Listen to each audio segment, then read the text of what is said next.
The pavement on Miller Street still carried the chill of night when Mara Caldwell pulled up to the garage at 7 in the morning. The town was barely awake. A single porch light burned 3 houses down. A freight train moaned somewhere past the tree line, long and low, the way trains had moaned in this town for 100 years. She sat in the truck with the engine off and her hands on the wheel, and she listened to it. 2 weeks. It had been 2 weeks since they buried her father next to her mother in the cemetery off Route 9. 2 weeks since the lawyer had read out the will in a flat voice, and her brother had buttoned his jacket and walked out, and her sister had put on her sunglasses and walked out behind him. 2 weeks of sitting alone in a house that still smelled like both of her parents drinking coffee that went cold on the counter, walking past the closed door of her mother's bedroom without going in. The key to the garage was in her jacket pocket. She had carried it for 14 days without using it. She had told herself she was busy. She had told herself it didn't matter. But the truth she had finally let herself see in the gray light of the kitchen that morning was that she had been afraid. Afraid of what an empty garage would say to her. Afraid that her father had left her $10 worth of dust, because that was all he thought 5 years of her life had been worth. She got out of the truck. The cold came up through the soles of her boots. She walked to the rolling door and pulled the key from her pocket and fitted into the padlock. The lock turned smoothly with a small oiled click, and she stood there for a moment with the open lock in her hand, surprised. Someone had cared for this lock. Someone had kept it ready. Her father had been dead for 60 days, and the lock still worked like he had touched it that morning. She pulled the door up. It rose with a long metal groan that echoed down the dead-end street. The smell came first. Before she could see anything in the half-light, the smell reached her, and she stopped at the threshold and closed her eyes. Sawdust, linseed oil, the faint, sweet tang of cherry wood, 40 years of it layered into the walls and the floor and the rafters. Her father's smell, the smell she had pressed her face into when she was 4 years old, when he came home from this place in the evenings, and lifted her up, and she put her arms around his neck and breathed him in. Mara stood in the open doorway and let the smell come. For 2 weeks she had been waiting to cry. It had not come at the funeral. It had not come at the graveside. It had not come in the empty house. But now in the doorway of a garage worth $10 on a dead-end street where her father had spent 40 years of his life. The tears came easy and slow, and she did not try to stop them. She thought of the lawyer's office. The lawyer's office had been on the second floor of a building near the courthouse in a part of town that smelled like carpet cleaner and old paper. 3 chairs in a row across from the desk. Mara had taken the middle one. Her brother Douglas on her left, his phone in his hand, his expensive leather shoes crossed at the ankle. Her sister Lynette on her right, tapping her nails against the armrest in a pattern Mara recognized from when they were children. A pattern Lynette made when she was waiting to be somewhere else. The lawyer was named Harmon Webb. He had known their father for 15 years. He had handled both parents' estates. He was a thin, careful man in his 60s with a gray mustache and a way of placing his glasses on his nose that suggested he had done it 10,000 times in the same chair. He opened a manila folder. He cleared his throat. Roy was very specific, he said. More specific than most clients I work with. Douglas put his phone face down on his knee. Harmon Webb read the house first. 4 bedrooms. The yard their mother had tended for 30 years, the rose bushes she had planted. The spring, Mara was born the driveway where their father had parked the same Ford pickup for 2 decades. All of it. To Douglas. Douglas nodded once. That makes sense. I'm the eldest. Nobody asked if it made sense to anyone else. Harmon Webb read the savings next. $41,000 in a joint checking account, plus the sedan with 60,000 miles on it. all to Lynette. Lynette uncrossed her legs and adjusted her purse strap. Okay. Then Harmon Webb paused. He looked at Mara over the rim of his glasses, and his expression shifted just barely in a way Mara couldn't quite name. It was the look a doctor gives a patient when the news is harder than the chart suggests. To my daughter Mara, he read. I leave the detached garage located at 14 Miller Street. Appraised value $10. She heard the words. She did not understand them. She heard them again in her head. Then she understood them. And then she did not let her face change. 5 years of her life. They had appraised it at $10. Douglas leaned forward. That's it. That's what your father wrote, Harmon Webb said. Mara looked at the document in the lawyer's hands. Her father's signature at the bottom. Shaky but deliberate. He had signed it 8 months before he died, when his hands had still worked well enough to hold a pen, when his mind had still been sharp enough to choose every word. Well, Lynette said, adjusting her purse strap again. I'm sure Dad had his reasons. Douglas stood up and buttoned his jacket. It's what he wanted, Mara. You know Dad. He wasn't trying to hurt anyone. The garage is just the garage. Mara stayed in her chair. Douglas and Lynette walked out together. She heard their voices in the hallway, low and quick, already talking about flights and rental cars. The door clicked shut behind them. Harmon Webb waited until the footsteps faded down the stairs. He took off his glasses and rubbed the bridge of his nose with his thumb and forefinger. He looked at her for a long moment. Miss Caldwell. She looked up. Your father sat in that exact chair when he wrote this will, he said. He spent 2 hours on it. Most clients finish in 20 minutes. She did not know what to say. What are you trying to tell me? He chose his next words carefully, the way a man chooses a piece of wood, turning it over in his hands. Each child receives what they need, he said. That's how your father put it to me. She had not understood what that meant. Not then. She had walked out into the flat afternoon light, and Douglas's rental was already gone, and Lynette was standing by her car at the curb with her sunglasses on and her keys in her hand. Mara. Mara had stopped on the sidewalk. I know this isn't what you expected. Lynette pulled her sunglasses down. But Dad wasn't himself those last few years.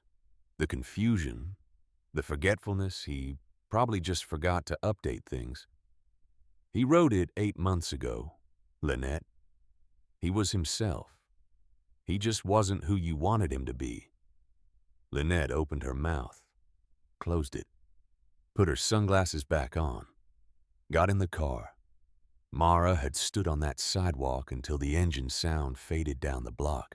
Now, 14 days later, standing in the doorway of the garage in the cold gray light, she let herself remember the rest of it. She had been 43 years old when her father died. She had been 38 when her mother got sick. 5 years ago, a neurologist she did not know had read her mother's chart in a tone she would never forget. He had said the word Alzheimer's the way a man reads a weather forecast. He had glanced at his watch. He had reached for the next patient's file before her mother had finished smiling at a poster on the wall. Mara had been living in Asheville then, working night shifts in the ER at the county hospital. She had a 1-bedroom apartment with a fire escape and a cat she had adopted from a patient's family. It was not much of a life, but it was hers. She had a man she was seeing, Ethan Marsh. He worked construction. He came over on Sundays and made breakfast and read the paper, and didn't ask her too many questions. She gave it up in 3 days. She found a subletter. She packed 2 bags. She gave the cat to the neighbor who already fed him half the time. She drove 4 hours back to the town where she had grown up. The truck radio kept losing the station as she climbed through the gaps in the mountains, and by the time she pulled into her parents' driveway, The only sound was the engine. Her mother was standing in the kitchen wearing a winter coat in July, trying to microwave a can of soup without opening it. Her father was sitting at the table, staring at the can. "Hi, Dad." He had looked up. His eyes were red. The hands she had watched build things her whole life were flat on the table, motionless. "Mara, your mother." She. "I know, Dad. I'm here." The first year had been manageable. Her mother forgot names, mixed up dates, left the stove on twice. Mara found a day shift at the county hospital 20 minutes from the house. She cooked dinner. She did the laundry. She drove her mother to every appointment. Her father went to work at the hardware store at 7 every morning the way he had done for 30 years. The second year got harder. Her mother stopped recognizing the neighbors. She called Mara by her dead aunt's name. One night she walked out the front door at 3 in the morning in her nightgown, and Mara found her standing barefoot in the driveway staring up at the sky. Mara installed new locks, then alarms on the doors. Then she started sleeping with one ear open, listening for footsteps in the hall. The third year her mother stopped recognizing Mara. "Who are you?" her mother asked one morning, pulling her arm away during a bath. "I'm Mara, Mom. Your daughter." "I don't have a daughter named Mara." She had learned not to argue. She had learned to say, "I'm the one who's going to help you today." Most days her mother accepted that. Some days she did not. Douglas called once a month. The conversations never changed. "How's Mom doing?" "She doesn't know who I am, Douglas." A long pause. "That's tough, Mara. I wish I could be there more." "Then come. I've got a case going to trial. You know how it is." She knew exactly how it was. Lynette sent money twice in 5 years. A check for $500 each time inside a card with a printed message and no handwritten note. Mara used the money for adult diapers and the medication that cost more than her car payment. Nobody else offered anything.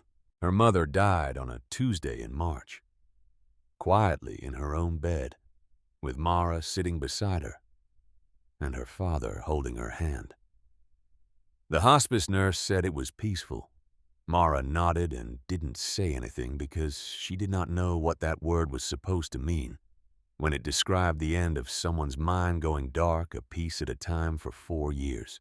4 months later, her father was gone too. A stroke, sudden and complete. Mara had found him on the floor of the garage on Miller Street, collapsed against the base of the workbench. Sawdust still on his shirt, a pencil in his hand. The paramedics said he was gone before he hit the ground. She had ridden in the ambulance anyway. She had held his hand. His fingers were rough and thick with calluses, the hands of a man who had worked with them his entire life. Douglas flew in for the funeral. Lynette drove up from Scottsdale. They wore black. They cried. They stood at the graveside and said the right things to the right people. They shook hands with neighbors they did not recognize and accepted casseroles they would never eat. They left within 48 hours, and then Mara was alone in a house that still smelled like both of her parents, with nothing to show for 5 years of her life, except a $10 garage she could not bring herself to visit. Until now. She stepped through the open door. Her eyes adjusted slowly. The garage was bigger than she remembered. She had been here as a child years ago on Saturday mornings when her father used to bring her along while he checked on a few things. She would sit in the truck with a juice box and a coloring book. He would disappear inside for an hour, sometimes 2. He would come back smelling like sawdust and take her for ice cream. "What are you doing there, Dad?" "Just tinkering bug." A man needs a place to think. She had never questioned it, Children accept the rhythms of their parents' lives without asking why. It is only later, when there is no one left to ask, that you realize how much you never knew. She walked deeper into the space. The workbench ran the length of the left wall, 8 feet of solid wood so heavy it could have held a car engine. She had not remembered it being this big. Above the bench, a pegboard hung from floor to ceiling, every hand tool arranged in careful rows. Hammers, chisels, hand planes worn smooth at the handles, a row of small Japanese saws with bamboo handles, each tool hanging inside an outline traced in black marker so that nothing could be misplaced. Nothing was missing. Nothing was out of place. She ran her hand across the surface of the bench. The wood was smooth, worn down by years of use. She could see marks in the grain-faint shapes left behind by whatever her father had been building on this bench for 40 years. She pressed her palm flat against it. The wood was cool, but it warmed under her hand. Along the back wall, lumber was stacked in careful piles, boards of different widths, organized by type, some wrapped in clear plastic. Cherry, walnut, oak, maple. She did not know how she knew the names of the woods. She had not chosen to learn them. But she had grown up in a house where her father came home with bits of sawdust in his hair, and the names had settled into her bones the way her mother's perfume had settled into the curtains. She stood in the middle of the workshop and turned in a slow circle. It was bigger than a hobby. She could see that now, even before she understood it. A hobby would not have this many tools. A hobby would not have lumber organized by species and width. A hobby would not have a pegboard with every tool traced in marker, so that the man who used them could tell at a glance what was missing. This was a workshop. Her father had run a workshop here, quietly, for 40 years, while selling galvanized nails and PVC pipe at Pemberton's Hardware for the salary of a man who never asked for a raise and never missed a shift. She did not understand it yet, but she could feel it starting to gather the way a storm gathers before you can name it. She walked along the back wall, running her hand across the lumber. Cherry, walnut. She stopped halfway.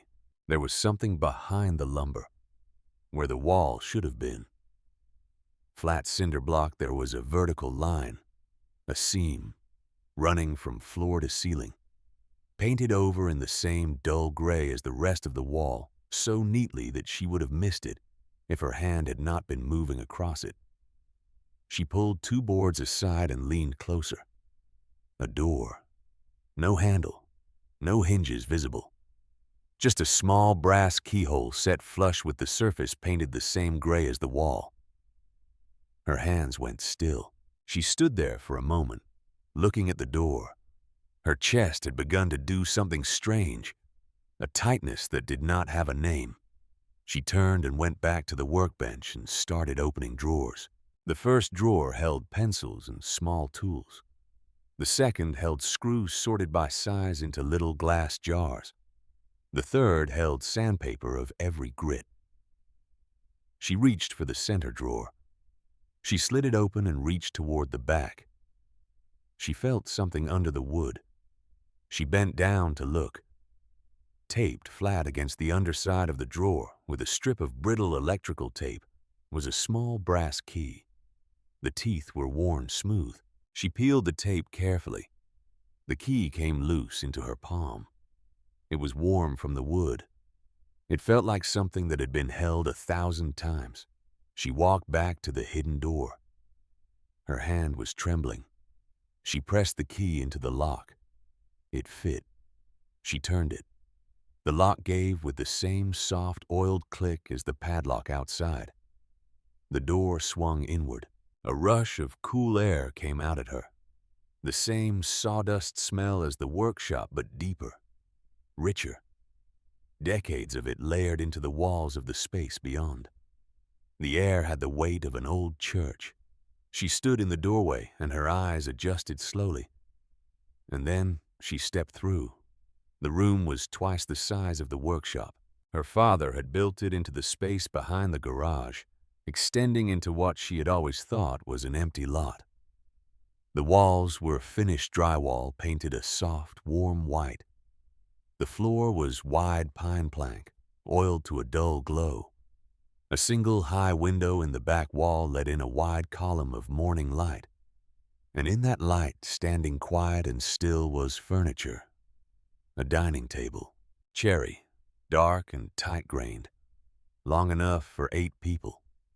The legs hand-carved in a pattern she did not recognize, the joints invisible. 6 chairs arranged around it, each one slightly different, each one perfect. A bookshelf against the right wall, tall enough to reach the ceiling. Walnut, shelves of different depths, some wide enough for atlases, some narrow for paperbacks. Panels so smooth they caught the light. A bed frame in the corner, oak. The headboard was a single piece of dark wood, wide and heavy, carved with a faint pattern at the top that her eye could not quite follow. A rocking chair near the window, curved armrests worn to a shine. A writing desk, smaller than the other pieces but more carefully made. Dovetailed drawers, a tilted writing surface, small brass pulls. A blanket chest at the foot of the bed. A side table beside the rocking chair. She stood in the doorway and she could not move. The light through the high window fell across the room in a wide, slow column.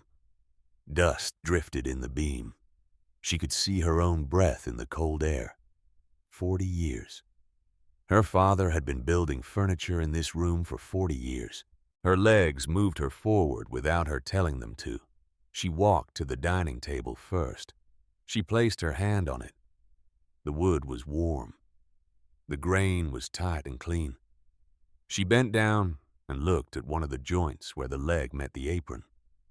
There was no seam. The 2 pieces had been fitted so cleanly that the joint had disappeared into the wood. She straightened. She saw a small white tag hanging from a length of cotton string tied to one of the chairs. She walked to the chair. She turned the tag over in her fingers. The handwriting was her father's. Steady, careful, made with a pencil, sharpened to a fine point. For Mara. She read it again. For Mara. She turned. She walked to the rocking chair. There was a tag. She lifted it. For Mara. The bookshelf. A tag tied with the same cotton string hanging from one of the shelves. For Mara. The bed frame, the writing desk, the blanket chest, the side table, the dining table itself. For Mara. For Mara. For Mara. Every piece, every single piece. She lowered herself to the floor. She sat with her back against one of the dining table legs. The wood was smooth and cool against her spine. Around her, in the soft column of morning light, stood 40 years of work she had never known existed. And every piece of it had her name on it. She did not cry. Not yet. Whatever was happening to her was too large for crying. It was the kind of stillness that comes before weather. The kind of stillness an animal feels when it has just understood something that the rest of the field has not noticed yet. 5 years. 5 years she had bathed her mother and held her father's hand and never asked for anything. 5 years of changing sheets at 3 in the morning and learning the names of medications and listening to her brother say, "I wish I could be there more," from a corner office in Chicago. 5 years of cashing her sister's twice in 5 years checks and using them for adult diapers. 5 years she had thought somewhere underneath everything else that her father had not seen it, that none of them had seen it, that she was alone in this, that the years she was giving away were going to disappear into the ground with her parents, and that no one would ever know how much it had cost her. And here, Here, in a garage worth $10 on a dead-end street where the pavement cracked and weeds grew through. Here, behind a hidden door her father had built and painted over himself. Here, in a room twice the size of the workshop that everyone else thought he had spent his Saturdays in. Here was the truth. He had seen her. He had always seen her. Mara sat on the pine floor with her back against the dining table, and she watched the dust drift through the column of light, and she let the truth settle into her bones, one breath at a time. The morning light moved. She did not know how long she sat there. The sun crossed the high window and the column of light shifted slowly across the floor. At some point, she became aware that her hands were cold. She pressed them between her knees. She watched the light. Eventually, she stood. She did not stand because she was ready. She stood because her body knew there were things to do, the way a body knows in an emergency. The way her body had known how to keep moving through 5 years of caregiving. When her mind would have stopped. She walked to the writing desk first. It was the smallest piece in the room, but somehow the most carefully made. The dovetails on the drawers were so tight and clean, they looked machined, though she knew they were not. She ran her fingers along the edge of the writing surface. She pressed the small brass pull on the top drawer. The drawer slid open without a sound. Inside the drawer, lying flat, was a leather-bound journal. She did not pick it up. Not yet. She stood there looking at it. The cover was worn soft from handling. The spine was cracked from decades of use. There was a thin band of cotton string wrapped around it to keep it closed. Beside the journal, set into the drawer like it belonged there, was a small leather bank book. She closed the drawer slowly. Not yet. She could not look at those things yet.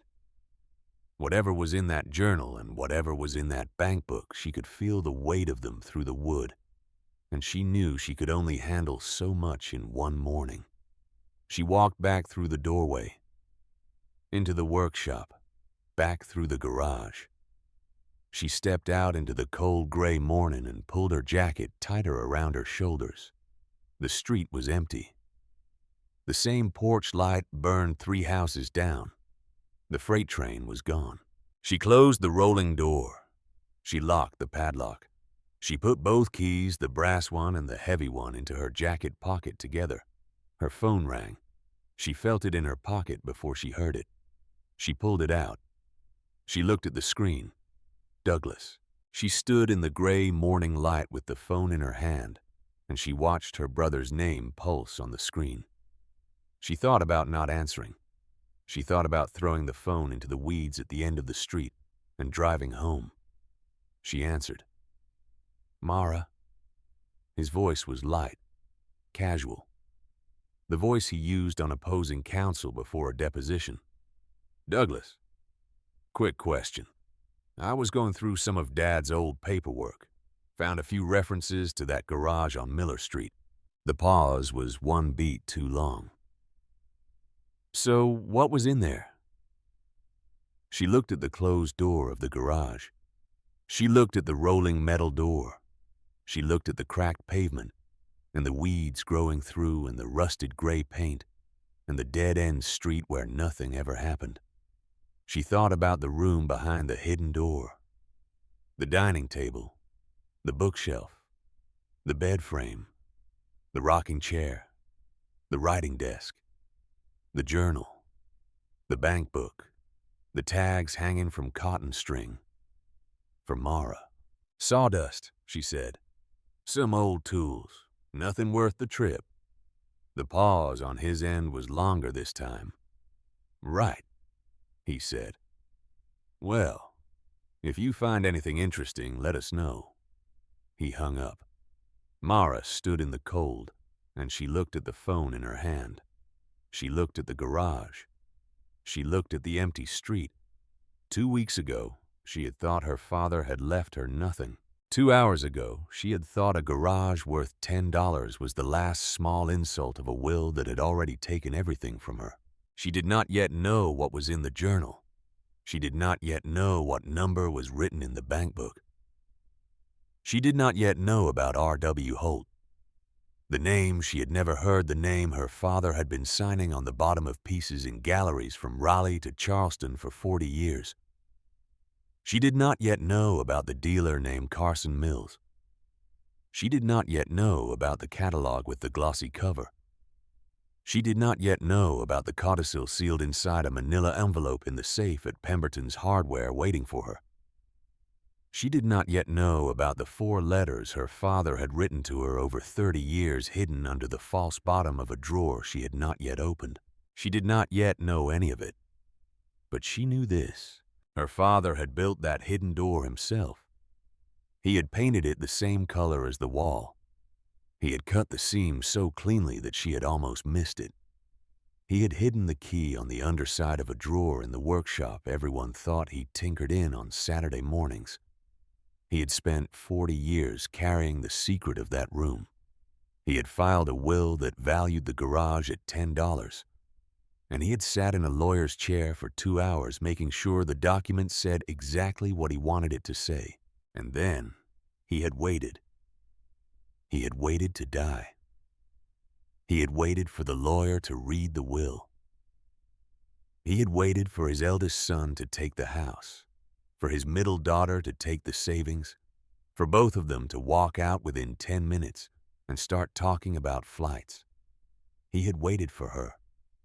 He had waited for the one child who would actually drive out to that dead-end street alone on a cold morning 2 weeks after the funeral and walk inside and look. She put the phone back in her pocket.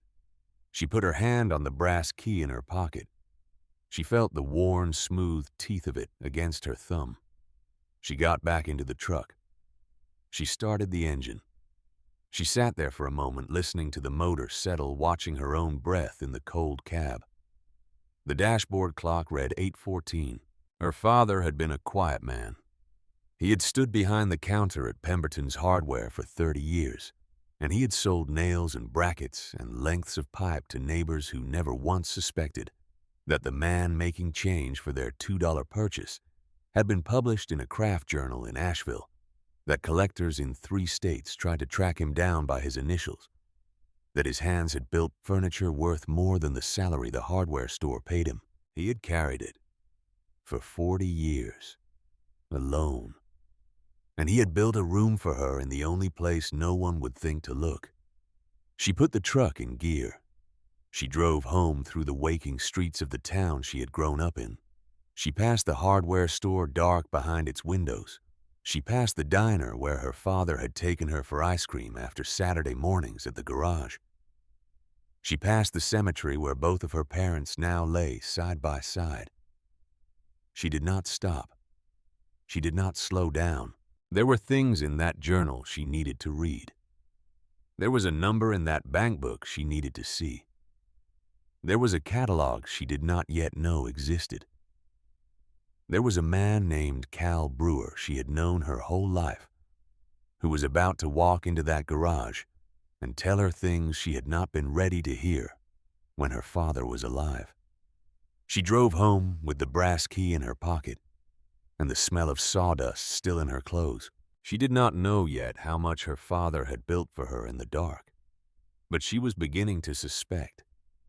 And for the first time in 2 weeks, since the lawyer had read the words appraised value, $10 in a voice that did not understand what those words really meant, Mara Caldwell felt something she had not felt in 5 long years.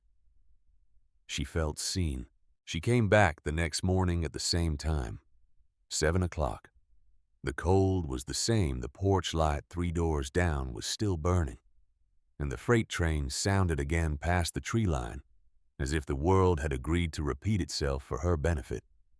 She did not want it repeated. She wanted to go forward. She had not slept much. She had lain in her parents' guest room with the brass key on the nightstand and stared at the ceiling and thought about the journal in the writing desk drawer. She unlocked the rolling door. She lifted it. The smell came out to meet her again. This time she walked straight through, past the workbench, past the pegboard, past the lumber stacked along the back wall. She turned the brass key in the hidden lock. The door swung inward. The cool air of the second room reached her face, and she stepped into the column of morning light. The furniture was still there. She had half expected in some childish corner of her mind to find the room empty, to find that yesterday had been a fever, a small breakdown after a long grief. But the dining table stood where she had left it. The chairs around it, the bookshelf against the right wall, the rocking chair by the high window, the bed frame in the corner with its single piece of dark oak rising up like a headstone that meant the opposite of one. She went to the writing desk. She sat down in the chair her father must have sat in 1,000 times. The chair fit her. The seat was the right depth. The arms were at the right height. He had built it for her body. She did not know how. She had not been measured. He had not, to her knowledge, watched her in the kitchen and made notes about the length of her forearms or the way she crossed her legs. But the chair fit. She felt it settle under her with the small, exact resistance of a thing that knew her. She pulled the top drawer open. The journal was still there. The leather cover was the color of a chestnut polished by a hand. The cotton string was wrapped twice around it. Beside the journal, the small leather bank book lay where she had seen it yesterday. She did not look at the bank book yet. She lifted the journal out with both hands the way she had been taught to handle delicate things in nursing school, and she set it down on the writing surface. She untied the string. She opened the cover. The first page was blank except for a single line of handwriting near the top, in the same careful pencil he had used for the tags. R.W. Holt, Furniture Journal, Volume 1. She read the line twice. R.W. Holt. She did not know that name. She had never heard it in her father's house. She had never seen it on a piece of mail. The town was small, and the surname Holt would have meant something if it had ever been spoken at her family's dinner table. Her father was Roy William Caldwell. Her mother had been June-born Holt. June Holt of the Holt family that had lived 2 towns over for 3 generations, the youngest of 4 sisters, the one who had married down as her grandmother had once said, within Mara's hearing when she had been 6 years old and had not understood the words. R.W. Holt, Roy William, and Holt, her mother's name. He had taken his own initials. He had taken her mother's family name. He had built a name out of the 2 of them, and he had put that name on the bottom of every piece of furniture he had ever sold. She turned the page. The first dated entry was 38 years before. It was a sketch of a simple side table, tapered legs, a single shelf below the top. The proportions were drawn in pencil so fine she could see where her father had sharpened the lead with a knife. To the right of the sketch were notes. Red oak from the lot behind the church. Good straight grain. Will season through winter. Below the notes, in slightly different handwriting, the writing of a younger man, was a sentence she had to read twice before she understood it. For practice. Will not sell. She turned the page. The second entry was 3 months later. A larger piece. A bookcase. The same careful sketch. Different notes. Cherry from the salvage at Pemberton's. Will mill next week. At the bottom of the page in pencil a date and a name. Sold. Carson Mills. $200. She did not know who Carson Mills was. She turned the page. The third entry was 2 months after the second. Cherry's secretary desk. Detailed drawings of joinery. A note about a specific dovetail he had been struggling with. At the bottom of the page in pencil, the same hand, the same kind of note. Sold. Carson Mills. $800. The fourth entry was 6 months later. A walnut sideboard. Sold. Carson Mills. 1200. The 5th. The 6th. The 7th. She turned faster. The years moved under her hand. The sketches grew more confident. The joinery diagrams became denser. The prices climbed. The same dealer appeared on the bottom of every page. Carson Mills. Carson Mills. Carson Mills. The dollar figures grew. 2,000. 5,000. 8. 12. The prices climbed past the numbers in her own checking account. They kept climbing. She slowed down at a page from 20 years ago. A rocking chair. Dark cherry. The drawings showed every curve, every angle, the precise radius of the curve at the bottom of the rockers. Beneath the technical drawings in pencil, a single line of text. For Mara. When she's tired. She put her hand flat over the page. She closed her eyes. She did not cry, but her chest went very still. The way her chest had gone still when she sat on the floor yesterday with her back against the dining table leg. The kind of stillness an animal feels in a field. She held the stillness for a long time with her hand pressed flat to the page. And then she lifted her hand and turned to the next page. Another piece for sale. A dining table. Sold. Carson Mills. $18,000. She kept turning. She found 2 more pieces marked, For Mara. One was a writing desk. One was a blanket chest. The dates were spread out over decades. He had not built her furniture in a rush at the end. He had not sat down in his 60s and tried to compress a lifetime of guilt into a single hidden room. He had been building her this furniture for 40 years. He had built the bed frame when she was 9 years old. He had built the dining table the year she graduated from nursing school. He had built the rocking chair the spring her mother was diagnosed. He had been doing it the whole time. She turned to the last page that had any writing on it. 8 months before he died. A small sketch of a side table. Notes in his shaking handwriting. Cherry from the Henderson lot. Last piece. The pencil pressure was uneven. The lines wandered. He had finished the piece. The note at the bottom said, For Mara. The light by the rocking chair. Finished. He had stopped writing in the journal after that page. There were maybe 60 empty pages at the back. He had run out of time, but not in the way she would have expected. He had run out of time only because the time had run out. She closed the journal slowly. She tied the cotton string back around it. She set it on the writing surface and rested her hand on top of it. Then she opened the drawer again. She took out the bank book. It was small. The cover was dark leather. She opened it. The first page was the account name and number. She read the account name twice. Roy W. Caldwell and Mara E. Caldwell.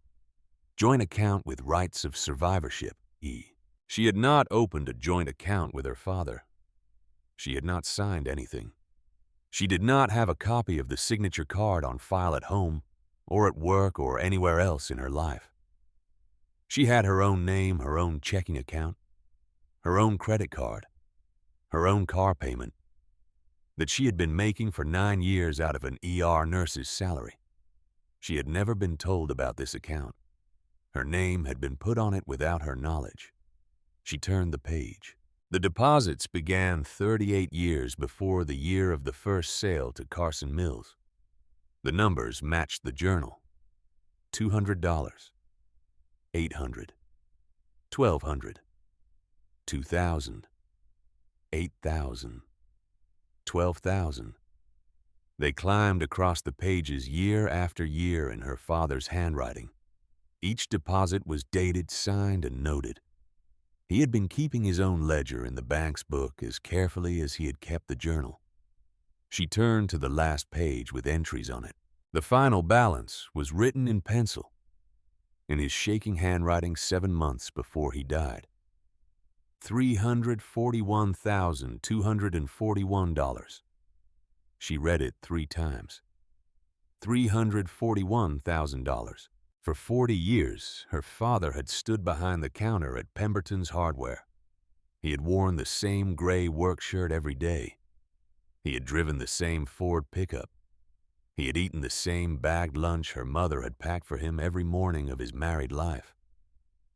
He had never bought a new pair of shoes when an old pair could still be repaired.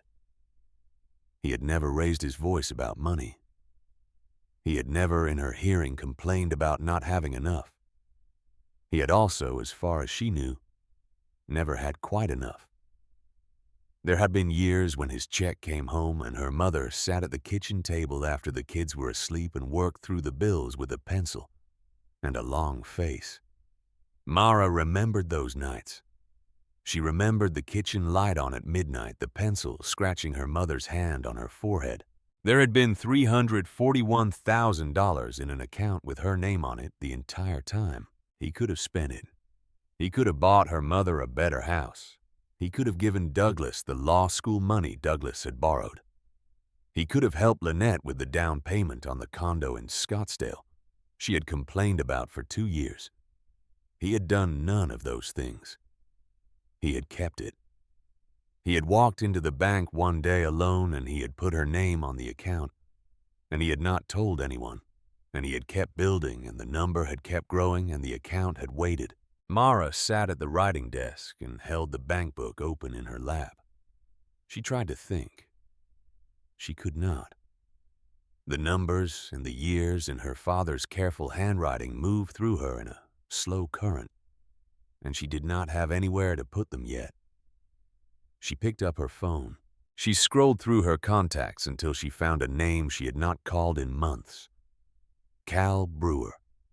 The number was saved under his full name because her father had told her once, when she was 13, that you should always save a man's full name in your address book, so that if he died, you would not have to wonder which Cal you had meant. She tapped his name. He answered on the second ring. Mara. His voice was steady and unsurprised, as if he had been expecting her call for some time. I was wondering when you'd call. You knew. It was not a question. There was a pause. She heard him breathing on the other end.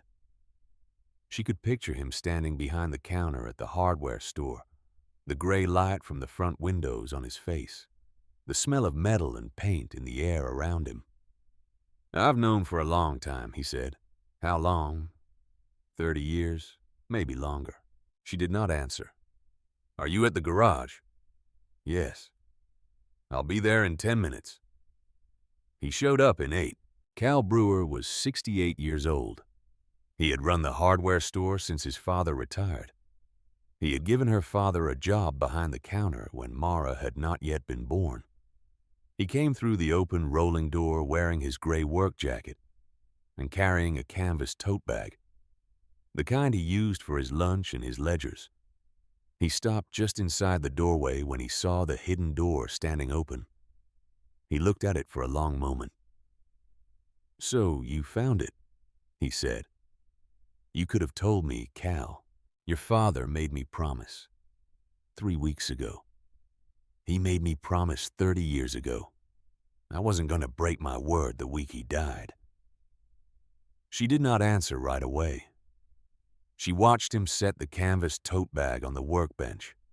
She watched his hands. They were old hands, spotted on the backs. The knuckles thickened from a lifetime of handling metal. He looked at the hidden door again. Come in, she said. She led him through. He walked into the second room slowly.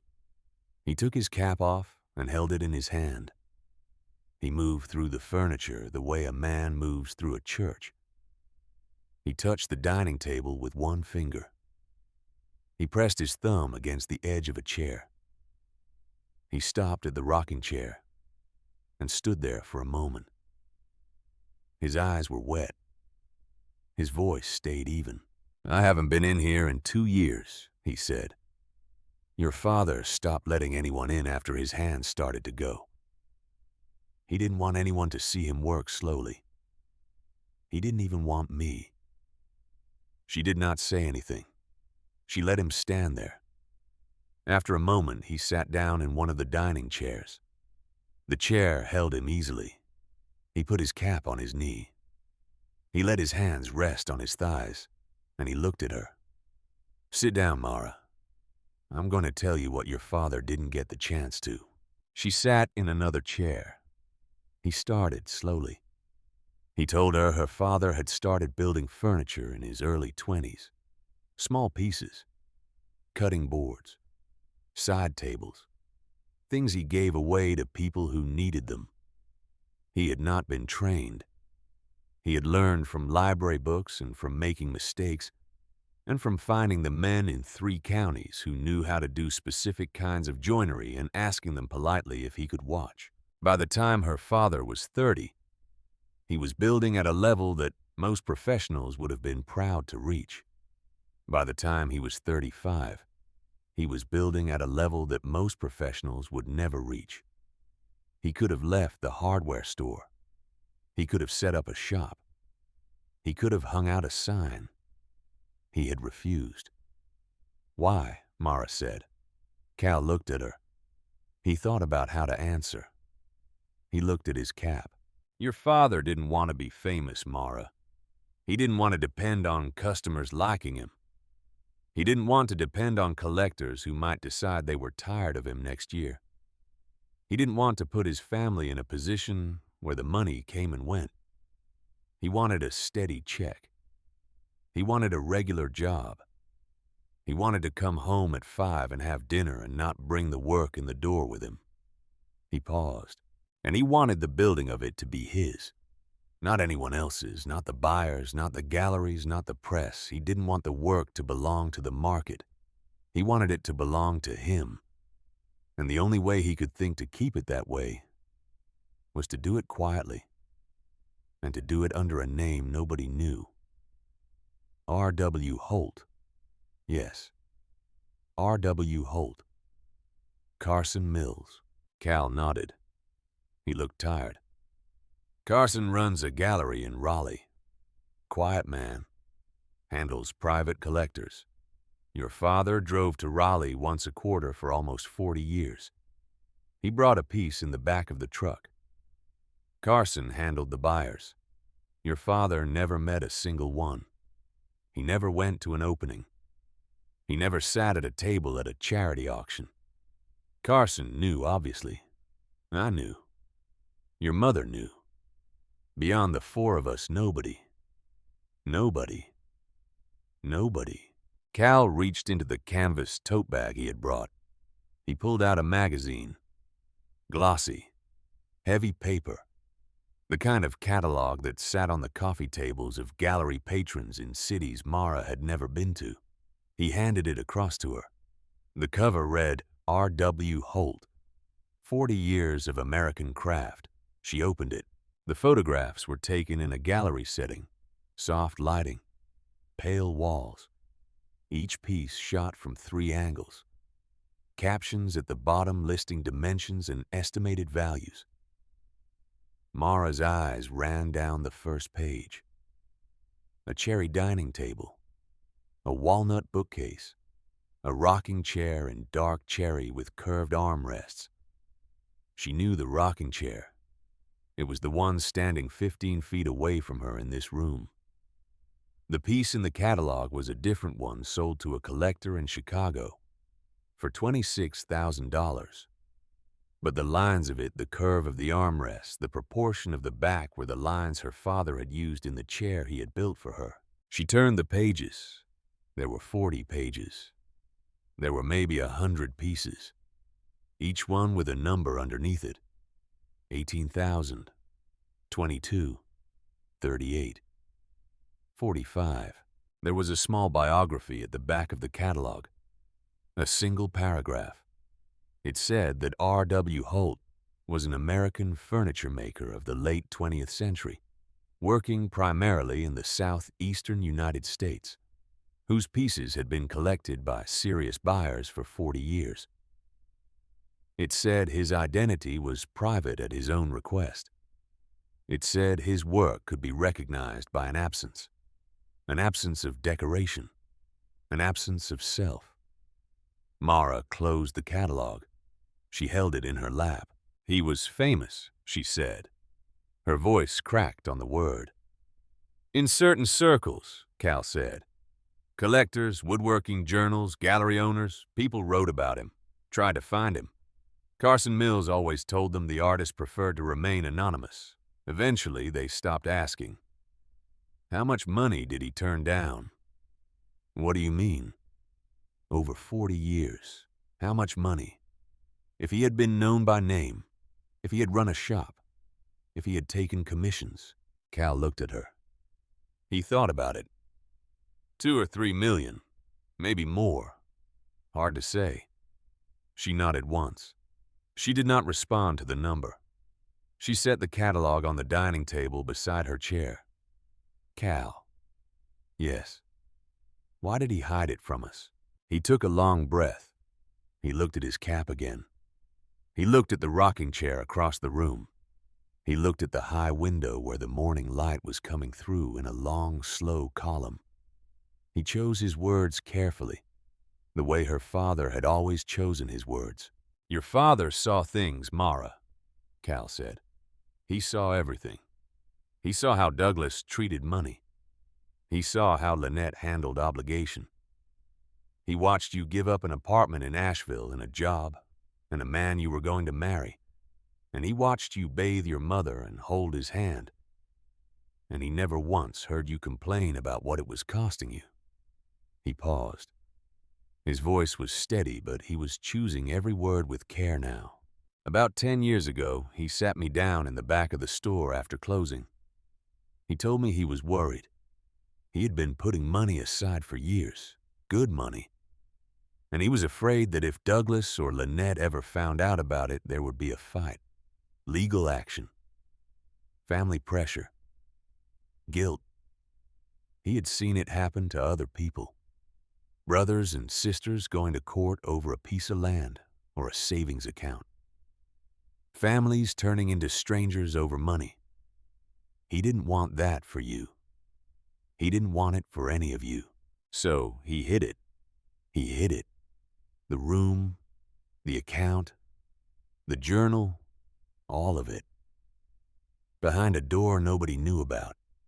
In a garage nobody wanted, with a will that said the place was worth $10. Mara was quiet for a long time. She looked at the catalog on the dining table. She looked at the rocking chair by the window. She looked at the bed frame in the corner. She looked at the bookshelf along the wall, the shelves of different depths. Her father had spent months designing because some of the books she had loved as a child were tall and some were small, and he had wanted them all to have a place. The $10, she said. Your father arranged that himself. How? He called the county appraiser and asked for the minimum tax value on the structure. 4 walls and a roof, he said. The man gave him $10. Your father said that was perfect. Cal almost smiled. He looked away to keep the smile from being seen. He was the smartest man I ever knew, Mara. People just never saw it, because he was quiet about it. She did not answer. She looked at the rocking chair. There was a tag on this rocking chair, too. Cotton string. Her father's handwriting. For Mara. The wood was dark, and the armrests had been rubbed to a shine, the kind of shine wood gets when a hand has run along it 1,000 times. He had finished the chair. He had finished it years ago. He had been sitting in it in this room alone for years, breaking in the wood for her, so that when she finally found her way to it, the chair would already feel like it had known her. She did not cry. Not yet. The stillness was holding. Cal got up slowly from the dining chair. He picked up his cap. He turned it once in his hands. There's one more thing, he said. She looked up. About 2 years before he died, your father came to the store on a Sunday afternoon. That was unusual. He was usually at the garage on Sunday. He came into the back office and he handed me an envelope. Sealed. Manila. Heavy. He told me to put it in the safe at the store. He told me 3 things. Don't open it. Don't give it to anyone but Mara. And don't give it to her until she has found this room on her own. Mara stared at him. What's in it? I don't know. He didn't tell me. I didn't look. I gave him my word. How long has it been in the safe? 2 years and 4 months. She breathed out. She put her hand on the catalog. She looked at the rocking chair across the room. When do I get it? Whenever you want. I figured you'd find your way over. She looked at him. He looked back at her steadily. His eyes were old and clear. Not yet, she said. I need to sit with this first. He nodded. He had expected that answer. He set his cap back on his head, and he walked across the second room and through the workshop and out into the cold morning. She heard his truck start in the street. She heard it pull away. She sat for a long time at the dining table with the catalog open in front of her, and the bank book closed in her lap, and the journal tied with its cotton string on the writing desk. Her father had been a man with 2 names. He had built a life for himself in this room out of the second name. He had given the first name to the world. He had taken the second name from her mother. He had used both names to build her his youngest daughter. The kind of inheritance that did not show up in any will, and did not appear in any tax record, and was waiting for the one child who would walk inside and look. Outside, the freight train sounded again far down the tracks past the tree line. Mara closed the catalog and pressed her hand flat against the cover. She did not know yet what was in the envelope in the safe at Pemberton's Hardware. She did not know yet about the false bottom in the writing desk drawer, about the 4 sealed letters her father had written to her over the course of 30 years about the codicil that would arrive in her hands in 5 days and change everything she still thought she could control about what her brother and sister might do. She did not know yet that Douglas was going to call again, that he was going to drive down, that she was going to stand in this room with her brother and her sister and read the words on the tags out loud. The words for Mara that her father had written in pencil over 40 years and watch the calculation begin behind her brother's eyes. She did not know yet, but she was beginning to understand the shape of what her father had done. Her father had been a quiet man. He had been a quiet man in a small town, in a hardware store, in a marriage to a woman whose family had once thought she had married down. He had carried a name nobody knew. He had built furniture nobody could trace to him. He had earned a fortune nobody suspected he had. He had done it for 40 years every Tuesday and Thursday and Saturday night, in a hidden room behind a door he had painted gray to match the wall. He had taken the money he made and he had put it in an account with her name on it. And he had not told her, and he had not told anyone, and he had waited. He had waited to die. He had waited for the will to be read. He had waited for Douglas to take the house, and for Lynette to take the savings, and for both of them to walk out of the lawyer's office within 10 minutes and start talking about flights. He had waited for her. Mara sat at the dining table in the second room, and she felt for the first time not just seen, but understood. She did not know it yet, but she was about to learn that her father had been thinking 10 moves ahead of all of them for the last 2 years of his life. That he had not just hidden the money, he had built a wall around it, a legal wall, with a different lawyer in a different county, and witnesses who had no relationship to Harmon Webb. He had set the trap of the $10 appraisal, and he had baited it with a garage on a dead-end street, and he had let his own son and daughter walk past it without looking the way he had known they would, and he had left the door open for her.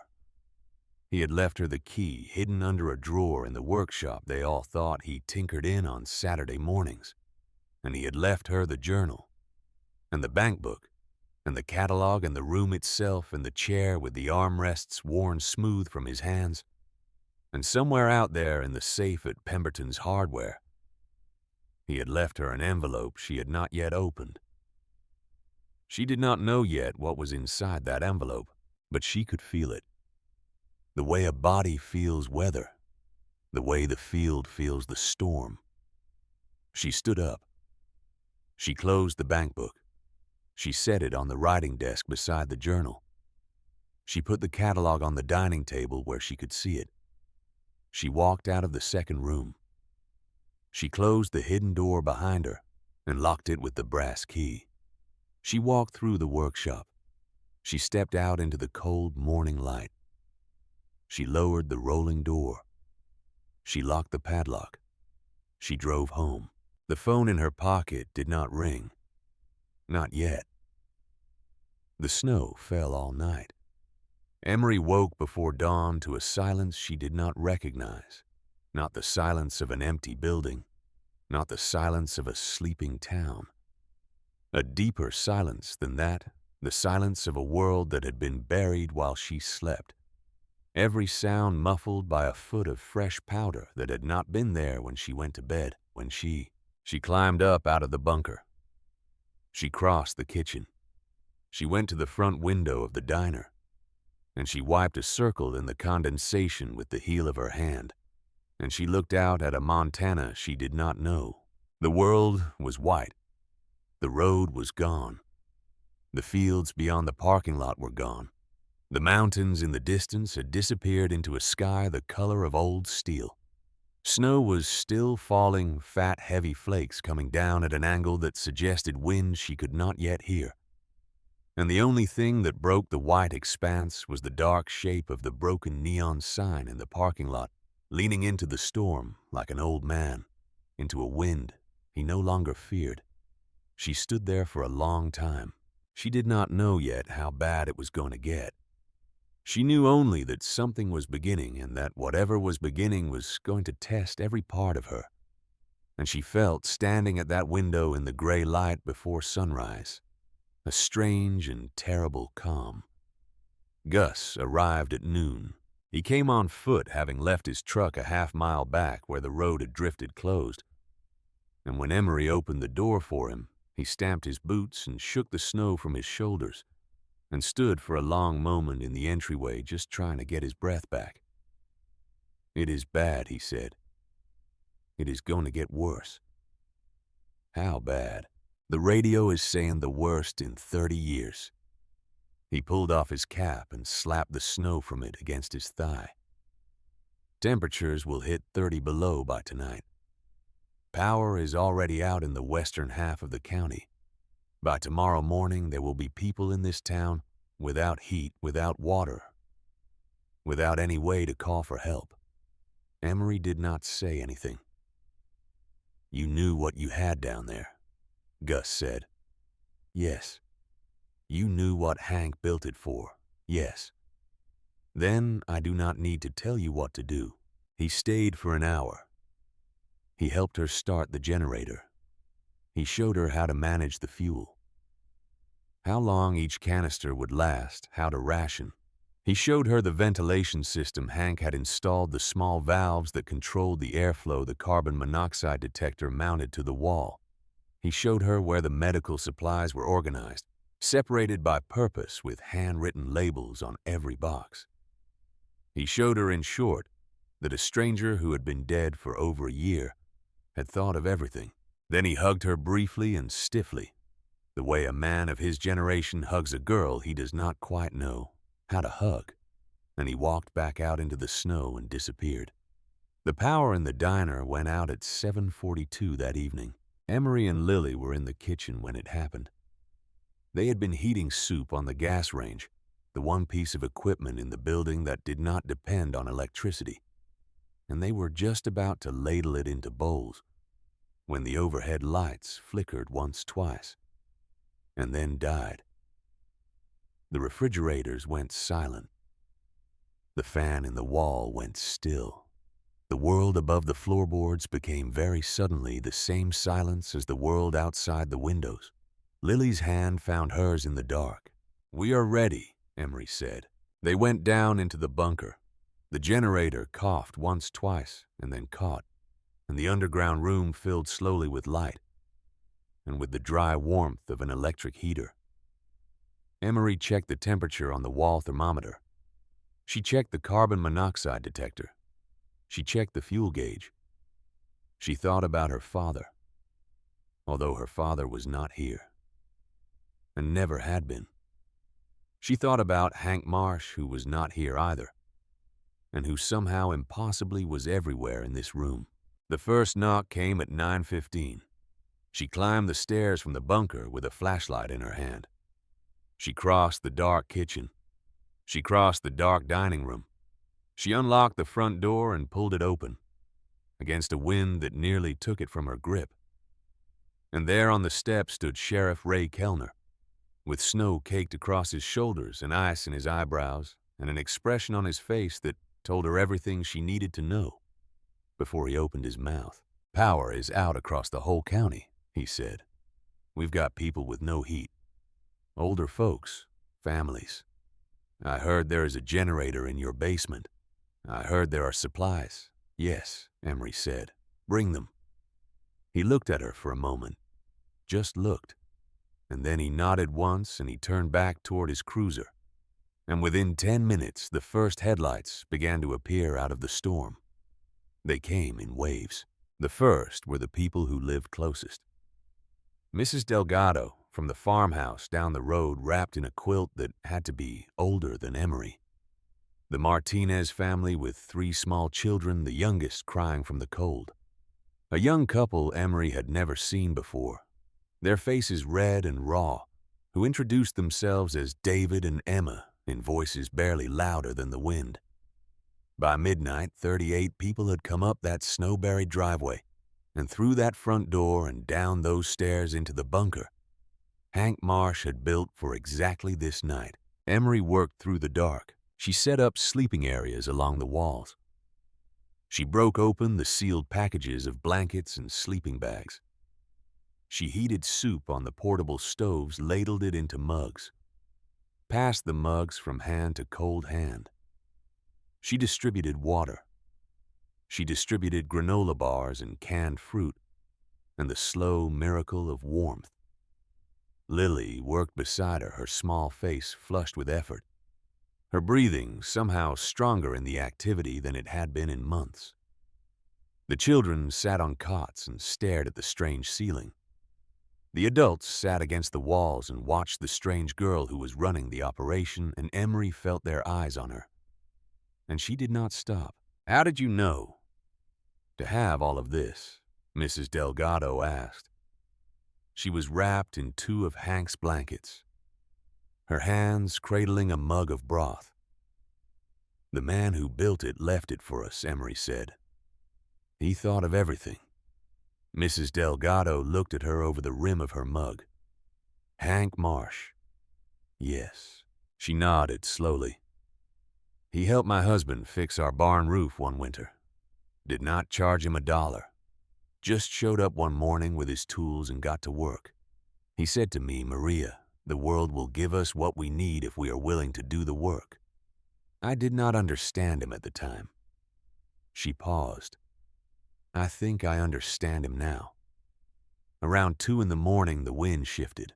It came at the building from the north now, hammering against the walls in long, sustained gusts that sounded like a freight train passing by very slowly. The temperature outside, according to the thermometer Gus had nailed to the doorframe, had dropped to 31 below. Inside the bunker, the air was warm and dry and full of the soft sounds of people sleeping. The radio in the corner crackled. Emery walked over. She turned the volume up.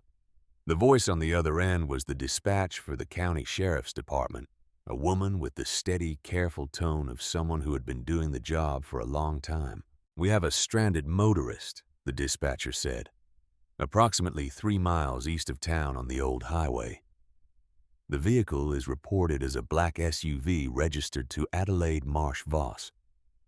The driver attempted to drive into the county courthouse this evening, apparently unaware of the severity of the storm. The vehicle has been stationary for approximately 2 hours. The driver is not responding to phone contact. Emery's hand went still on the volume dial. Across the bunker by the far wall, a young man who had come in only an hour before lifted his head sharply. Pierce. He had walked into the bunker without saying a word, taken a blanket from the pile, and sat down by himself. And Emery had not approached him because she had not known what to say. Now he was on his feet. "That is my mother," he said. Sheriff Kellner was already moving. The radio crackled again. The dispatcher's voice was steady, but the words she was saying were not. In current conditions, the dispatcher said the projected survival time for a stranded individual outside of vehicle cover is 40 to 60 minutes. Vehicle interior assuming engine failure 2 to 3 hours. "Acknowledge." "Acknowledged," the sheriff said into his radio. He looked at Emery. "It is a death sentence," he said quietly. "In this weather. By the time we can get a plow out there to clear the road, she is going to be gone." Across the bunker, Pierce had not moved. He was staring at Emery, and his face was the face of a man who knew exactly what he was asking, and exactly how unfair the asking was. Emery thought about Adelaide Marsh Voss. She thought about the woman who had stood in the parking lot 11 days ago and called her a squatter. She thought about the threat, the agencies, the phrase about minors without a legal guardian. She thought about Lily. She thought about everything Adelaide had tried to do and everything she would still try to do if she lived, and she thought about how easy it would be, how completely understandable, how absolutely justifiable it would be to simply close the door of the bunker and let the storm decide. She thought about Hank Marsh. She thought about a man who had spent 40 years building a place to save the lives of strangers. "I will go," she said. The sheriff stared at her. "I cannot ask you to do that. You did not ask."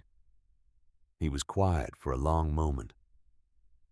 3 miles, he said, in a whiteout, with wind chill this low. We will need rope. We will need at least 4 people. We will need to stay tied to each other the entire way. If we lose contact, we lose someone. "I am going," Pierce said. "So am I," said a man.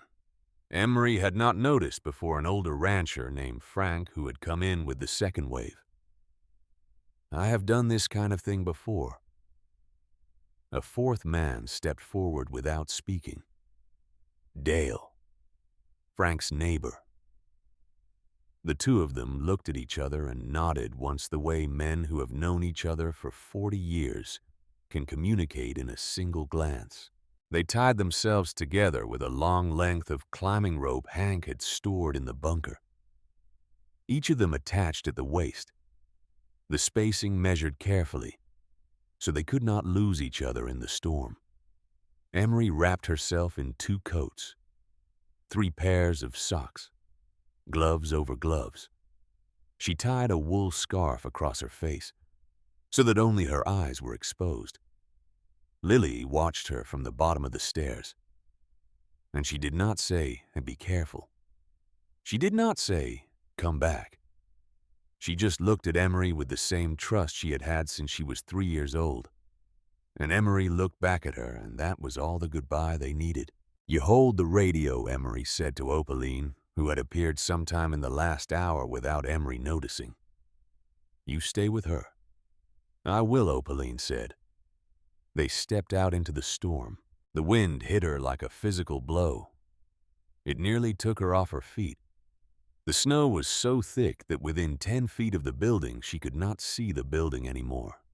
The cold reached past 2 coats and 3 pairs of socks within the first minute, fingers of it pressing against her skin looking for a way in. Sheriff Kellner led the way with a powerful flashlight, the beam cutting only a few feet into the white wall in front of them, and they followed the line of the road by feel more than by sight, by the shape of the ditch on either side, by the muscle memory of men who had driven this road every day of their lives. It took them an hour to walk the first mile. It took them an hour and a half to walk the second. Emery's face was burning. Her fingers had stopped hurting, which she knew was a bad sign. The wind was so loud she could not hear the men in front of her or behind her. The rope at her waist was the only thing in the world that told her she was not alone. They found the SUV first. It was half buried in a drift, the engine dead, the headlights covered. The driver's side window had been wiped clear from the inside, but no one was in the car. The keys were in the ignition. The dome light flickered weakly.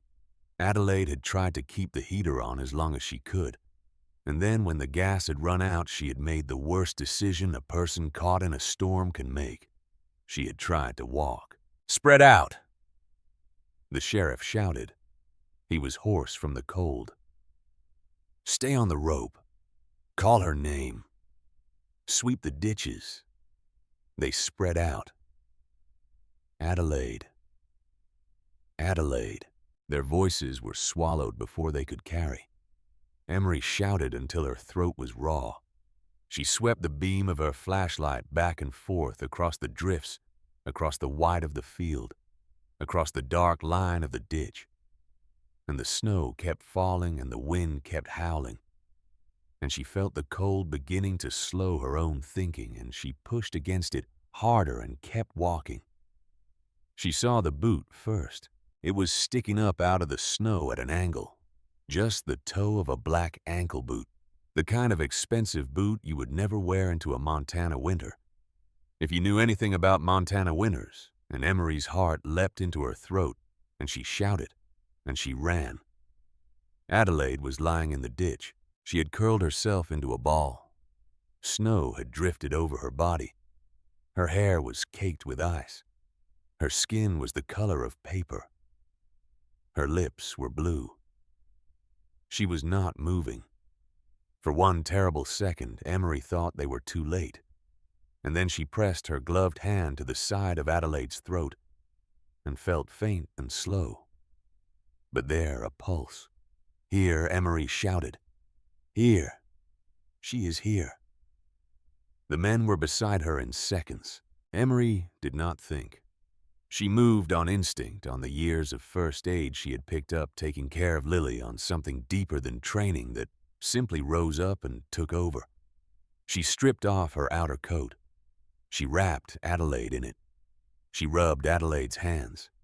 She rubbed her feet through the boots. The sheriff radioed back to the diner.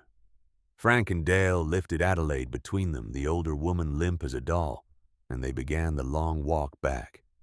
It took them 2 hours to get home. By the time they pushed through the front door of the diner, half-carried, half-dragged Adelaide down the bunker stairs and laid her on a cot near the heater. Emery's own legs were shaking so badly she had to sit down on the floor. Opaline was already there with warmed blankets. Lily appeared at her shoulder, white-faced.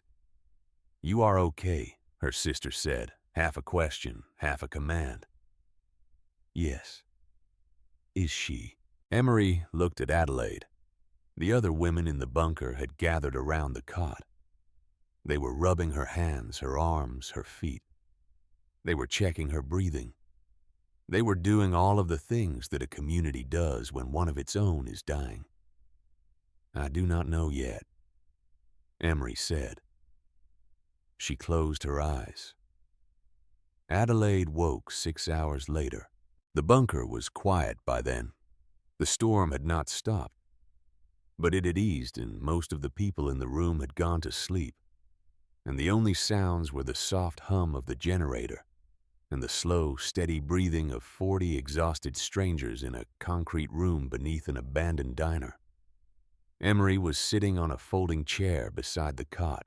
She had not slept. She had told herself she would only sit for a few minutes, only until the color came back into Adelaide's face, only until she was sure. But a few minutes had become an hour, and an hour had become 4, and she was still sitting there when Adelaide's eyes finally opened. The older woman blinked slowly. Her gaze drifted across the ceiling.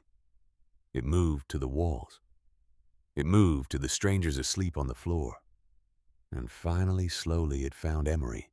For a long moment, neither of them spoke. "You saved my life," Adelaide said. Her voice was a hoarse whisper. "Yes. Why?" Emery did not answer right away. She thought about the answer. She had been thinking about the answer for the last 6 hours. "Because this place was built for it," she said. "He built it to save lives. All lives. Not just the ones that earned it." Adelaide closed her eyes. When she opened them again, there were tears in them. Emery watched her try to speak and fail. She watched her try again. "Thank you," Adelaide said. She paused. "This does not change anything. The motion is still filed. I am still going to win." Emery did not move. She had expected this. She did not know how she had expected it, but she had. There was something in Adelaide Marsh-Voss that was so accustomed to winning, so braced against any soft feeling that might cost her ground, that even gratitude could not entirely cross the barrier she had built around herself. She lay on the cot, and she was alive only because of the girl sitting beside her. And the first thing she did with her returning strength was to plant her flag. Emery reached into the pocket of her coat, which was hanging over the back of the chair. She took out the manila envelope. She set it down on the blanket beside Adelaide's hand. "What is that?" Adelaide said. "The competency evaluation. Dr. Reller. Dated March 17th, 2024. Notarized. Filed with the county." Adelaide stared at the envelope. "He knew," Emery said quietly. "He knew exactly what you were going to do. He knew you would file a motion claiming he was not in his right mind when he wrote that will. He prepared for it 2 years ago. He told me where to find this in a journal he wrote for whoever bought this place at auction. You are going to lose this fight." Adelaide did not move. "But I am not telling you this to win," Emery said. "I went out into that storm tonight before I knew about any of this. I went because it was the right thing to do. I would have gone if I had been about to lose. I would have gone if you had already taken everything I had." She stood up. She was very tired. "The fight is over, Adelaide. You can stop now." She walked to the far end of the bunker. She did not look back. She found Lily curled up on a cot near the wall, and she sat down on the floor beside her sister, and she put her head down on the edge of the cot, and she let herself at last close her eyes. When she woke hours later, the wooden box was on the desk. She had not put it there. Someone had brought it up out of the storage shelves and set it on the metal desk near where she had been sleeping. And on top of the box, weighted by a small stone, was a piece of paper that read, "You should open this," in handwriting she did not recognize. She walked over. The bunker was quiet. The morning somewhere above them had finally come. The storm outside had eased to a steady, gentle snowfall. Opaline was at the stove making coffee. Adelaide was sitting up on her cot, wrapped in a quilt, watching Emery from across the room with an expression Emery could not read. Emery opened the box. She lifted out the photographs first. There were dozens of them. Some were the same as the one Gus had shown her mother in her apron behind the counter. Her mother laughing at something off camera. Her mother arranging flowers on a table in the front of the diner. Her mother sitting on the hood of an old pickup truck, with Hank Marsh standing beside her, both of them grinning like they had just been told a joke that was theirs alone. There were Polaroids of birthday parties at the diner. There were snapshots of Christmas mornings, of summer afternoons, of nights when the parking lot had been full and the windows had been lit, and Clara Shaw was in every single one of them, alive, alive, alive. Beneath the photographs were letters. Beneath the letters was a single white envelope. The envelope had been addressed in careful blue ink that Emery had come to know by heart over the last 2 weeks. To Emery and Lily Shaw. Her name. Her sister's name. She sat down at the desk because her legs would no longer hold her. She held the envelope in both hands. The seal was unbroken. The paper was slightly yellowed, but otherwise unmarked. She turned it over slowly. Her hands were shaking so badly that she had to set it down on the desk in order to open it. The letter inside was 3 pages long. Dear Emery and Lily, if you are reading this, then my plan worked. You found your way home. I knew your mother for 1 summer. It was enough. She was kind and strong and full of light. She was the daughter I never had. When she left, she took a piece of this place with her, and she left a piece of herself behind. I spent 20 years trying to find her. When I finally learned she was gone, I thought my heart would break.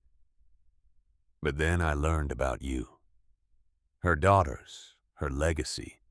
I tried everything to find you. The records were sealed. The system would not help me. I ran out of time. So I did the only thing I could think of. I trusted. I trusted that somehow, somewhere you would find your way here. I left enough hints in the auction listing that only the right kind of person would notice. I set the bid at the lowest amount the county would allow because I knew if you were anything like your mother, you would not have much more than that. I prepared this building. I prepared the bunker. I prepared every document I could think of to protect you from anyone who would try to take it away. This diner is yours now, not because I gave it to you, because you earned it.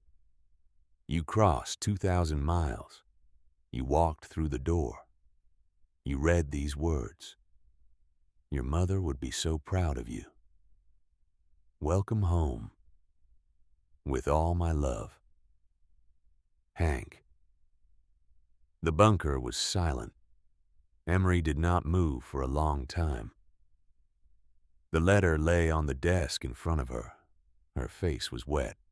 She did not bother to wipe it. Across the room on this cot, Adelaide Marsh Voss had set down her coffee. She was looking at Emery, and her face had gone very still. In the way faces go still when something is breaking inside them that has not been breaking for a long time. Emery picked up the letter. She walked across the bunker. She held it out. Adelaide took it. She read it slowly. Her eyes moved across the lines. Her hands began to shake. Halfway through the second page, she pressed one hand to her mouth, and by the end of the third page, she was crying silently, the way people cry when they have spent 56 years training themselves not to. He found us, Adelaide whispered. Yes. He spent his whole life looking, and he found you. She looked up. He never talked about her, Adelaide said. Clara. Not once. I thought he just loved this building more than us. I thought that was who he was.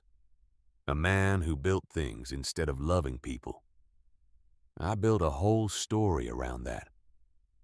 I told my children that story. I told myself that story. Her voice broke.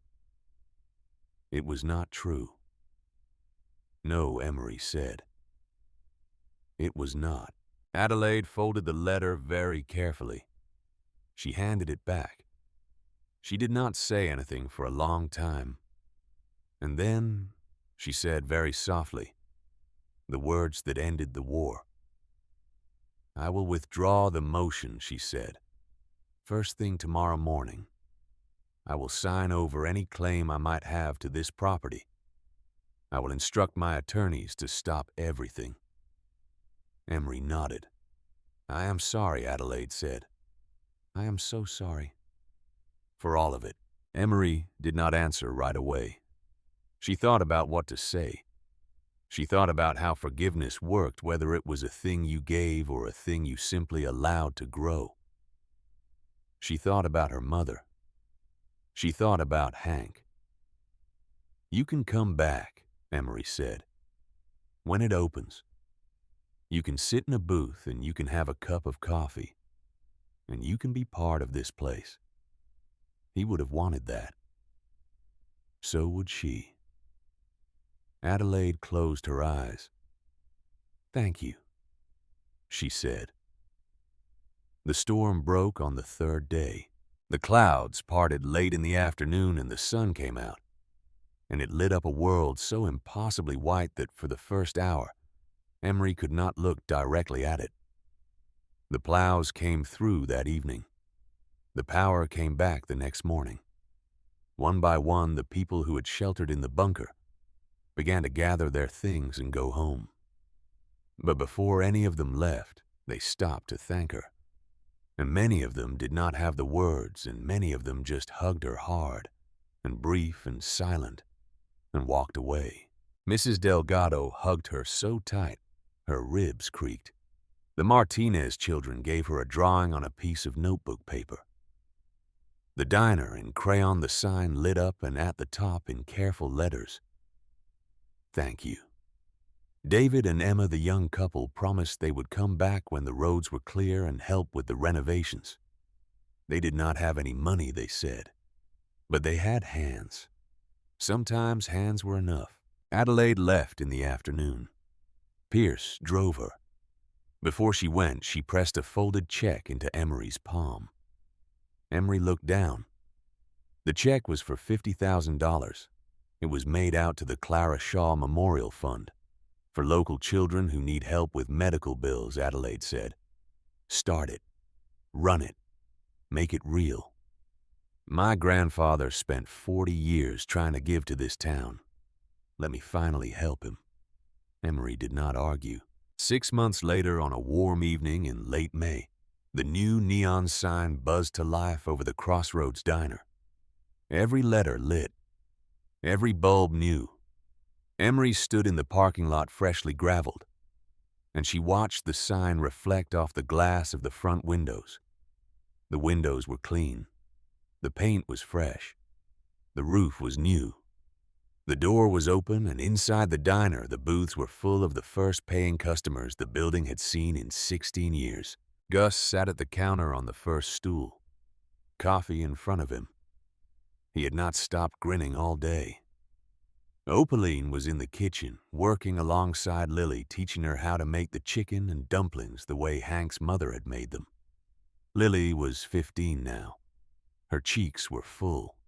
Her breathing was clear. The medication she needed was paid for, and would always be paid for from the fund that had Adelaide's check in it, and was already growing. Adelaide came that night. She wore jeans. She ordered the apple pie. She sat in a booth by the window, and she watched the sunset paint the mountains gold. And when she left, she pressed her hand briefly on Emery's shoulder and said nothing, because nothing was the right thing to say. Pierce came too. He stayed for 2 slices. At 10 o'clock that night, when the last of the dinner crowd had finally gone, Emery walked out into the parking lot. The sign hummed steadily overhead. Beneath the main letters, a small bronze plaque had been bolted to the post. The plaque read, "Founded 1978 by Hank Marsh. Reopened 2026 by Emery Shaw." She stood looking at it for a long time. Lily came up beside her and slipped her hand into her sister's.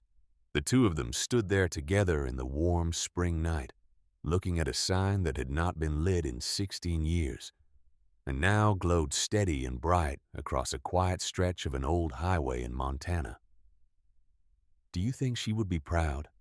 Lily said. "Yes," Emery said. "I do." Just then, headlights swept into the parking lot, a car Emery did not recognize. An old sedan, the paint faded, the front bumper held on with wire. It pulled to a stop at the far edge of the lot, and the engine cut out, and for a moment nothing happened. And then the driver's door opened and a young woman climbed out. She was maybe 20 years old. She was alone.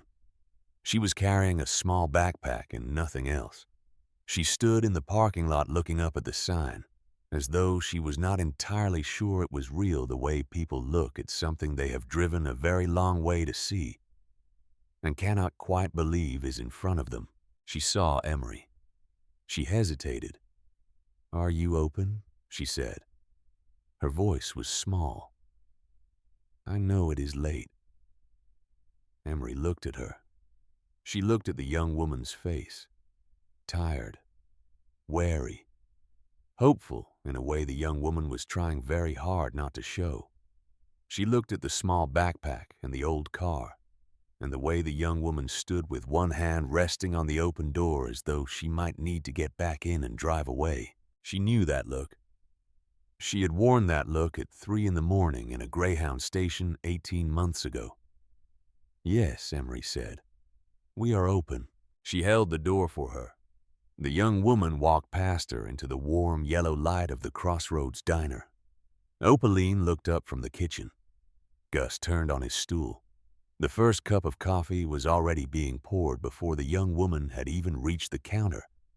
Because Opaline had seen what Emery had seen, and Gus had seen what Opaline had seen, and the three of them moved without speaking. Because they all understood at last what this place had always been built to do.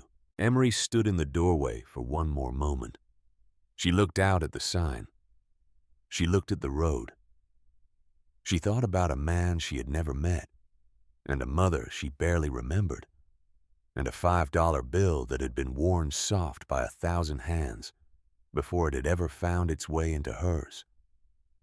She thought about how the world sometimes, against all odds, against all reason, gets it right. She turned and she walked back inside, and behind her above the door, the sign she had brought back to life kept burning steady against the Montana dark, the way Hank Marsh had always intended it to.